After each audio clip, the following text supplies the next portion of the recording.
mugun mutum ba shi da kama.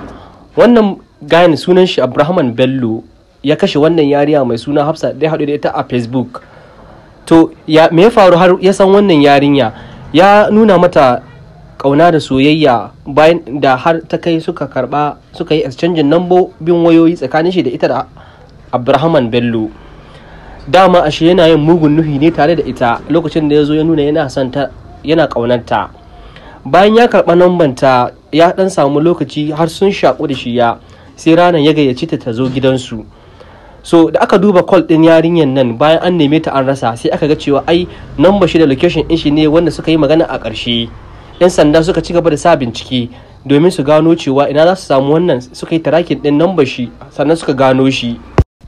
Daga farko ya yi ƙoƙarin ya ƙaryata cewa kamar ciwon asma ne ya kashe ta ko kuma ba shi ya kashe ta ba ko bai san labarin ba.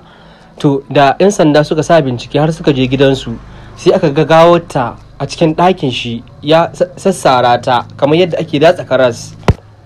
Gashi mutum kamar mai kamala da suna babban suna, amma yana yin mugunta har ya kai ga al'amarin shi ya kai ga ya kashe mutum, ya sara mutum, ya daddatsa namansa. Kai ka san wannan rashin imani ba karami bane ba, da kuma duk kawai saboda neman duniya. Sannan ya riga ya zama darasi ga mata masu ɗaukar nambobinsu suna bayarwa ga samari a online da mata masu zuwa kwana hotel. Ya isa ya zama darasi a gare ku, sannan kuma ya isa ya zama darasi ga maza waɗanda suke ƙoƙarin cewa sai sun yi abin da ba su da halin yi har su haɗa halaka. Muryar Ali na Moda daga Najeriya. Ku kasance tare da mu domin bayyana muku abubuwan da suke faruwa a faɗin duniya, sannan ku yi sharing kuma ku yi liking domin 'yan uwa musulmi da mata da maza su amfana da wannan darasi. Sannan ga addu'o'i nan da ya kamata mu lazimta dare da rana domin kariya ga miyagun ƙaddarori irin waɗanda suka faɗa mu Hafsa.